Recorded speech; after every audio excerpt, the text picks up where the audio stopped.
what is the danger, you think, in the months ahead, given the first issue, which is the seemingly relentless drawdown of weapons from the U.S. and other NATO countries, as this war continues to draw down on more and more stockpiles and equipment?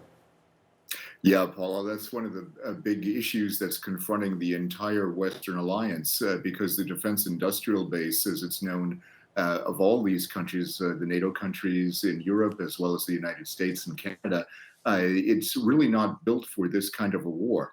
And that very fact has made it really difficult for the West to resupply Ukraine. Ukraine is using weapons at a very high rate.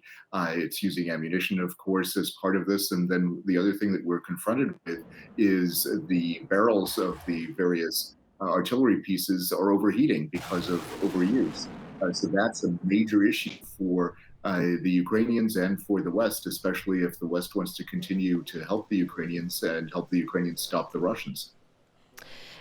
Secretary of State Antony Blinken spoke to CNN's Christiane Amanpour about the option, we were just talking about it, right, of possibly resuscitating Soviet-era weapons systems. I never thought I would hear this after hearing for more than 3 decades that the West wanted these Eastern European countries to modernize their military. But I want you to listen to him now, and we'll talk on the back end.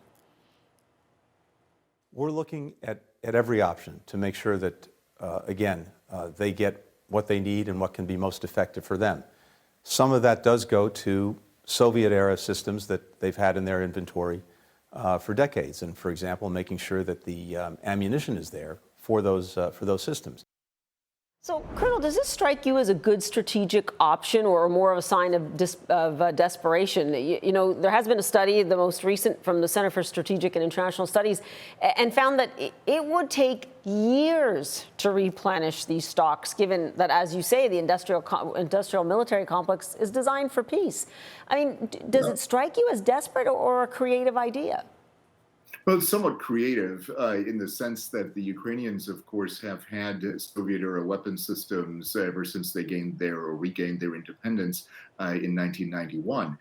So they're used to this. They've been trained on this. And even if they've had a break in service between their initial military service and their call up for this war, they're still familiar with these weapon systems. So in that sense, it makes sense to do that.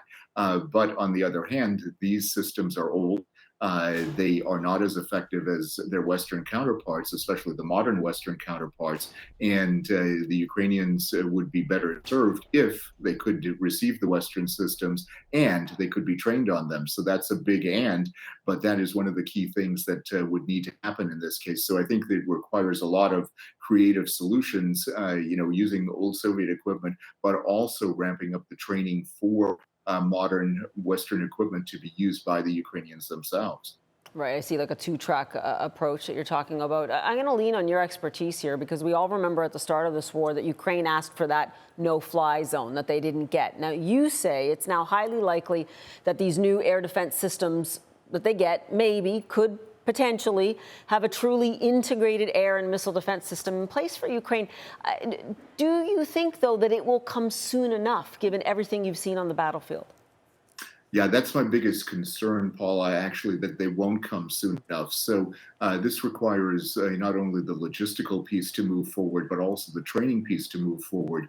And, we do understand that the U.S. is working in conjunction with the Ukrainians and with NATO partners, especially Germany, to train a much greater volume of Ukrainians on Western systems. So if that happens, it can be done, but it also requires the Ukrainians to leave their country and leave their fighting posts in order to come in, get some training, and then come back.